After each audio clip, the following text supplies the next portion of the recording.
আসসালামু আলাইকুম dear friends, hope you all are fine. Welcome to the class. আজকের ক্লাসে স্বাগত জানাচ্ছি। খুব ছোট্ট একটি ক্লাস। আজকে খুব বেশি কনফিউজিং দুটো অ্যাপ্রোপ্রিয়েট প্রেপোজিশন নিয়ে কথা বলবো। একটি হচ্ছে কম্পেয়ার টু, আর হচ্ছে গিয়ে কম্পেয়ার উইথ। কম্পেয়ার শব্দের কম্পেয়ার এই ওয়ার্ডের সাথে টু হবে নাকি উইথ হবে? অ্যাকচুয়ালি অ্যান্সার হচ্ছে কি দুটোই হবে, কিন্তু তার জায়গা প্রয়োগ আলাদা। তো সেটাই আমরা আজকে দেখব। কম্পেয়ার টু সাদৃশ্য বা উপমা বোঝাতে তুলনা করা, এটা তুলনা করবে কিন্তু সাদৃশ্য বোঝাবে, মিল বোঝাতে অথবা উপমা বা কোনো জিনিসের সঙ্গে সিমিলারিটি আছে কিনা, মিল আছে কিনা, এই মিল বোঝাতে তুলনাটা করা হয়। যখন করা হয় তখন কম্পেয়ার টু হয়। On the other hand compare with, with শব্দটা প্রেপোজিশনটা বসে যখন তুলনা করে কি করতে, মিল খুঁজতে এবং পাশাপাশি অমিলও খুঁজবে। অর্থাৎ তুলনা করে মিল ও অমিল বোঝাতে, মিলও খুঁজতে হবে সাথে সাথে অমিলও খুঁজতে হবে। এই দুটো কাজ একসাথে হলে তখন কম্পেয়ার উইথ হবে।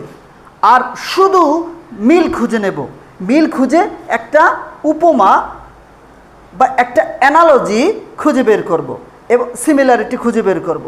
তাহলে এখানে শুধুই উপমা বা সাদৃশ্য খুঁজে বের করব, আর এখানে সাদৃশ্য এবং বৈসাদৃশ্য অর্থাৎ মিল এবং অমিল দুটোই খুঁজে বের করব। এই পার্থক্যটুকু I think you have understood. তাহলে দেখেন একটা এক্সাম্পল দিয়ে বুঝি।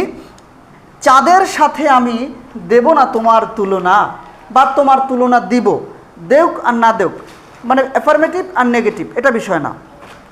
চাঁদের সাথে আমি দেব না তোমার তুলনা, মানে চাঁদ যেমন সুন্দর তুমিও তেমন সুন্দর, তারপরেও আমি তার সাথে তুলনা দেব না। মানে এই ক্ষেত্রে কিন্তু শুধুই উপমার ক্ষেত্রে এই কম্পেয়ারটা ইউজড হবে, আর শুধুই সাদৃশ্যের ক্ষেত্রে এখানে আমরা চাঁদের সঙ্গে তোমার সৌন্দর্য কম বেশি বা চাঁদের থেকে তুমি খারাপ এরকম আমরা বৈসাদৃশ্য খুঁজবো না।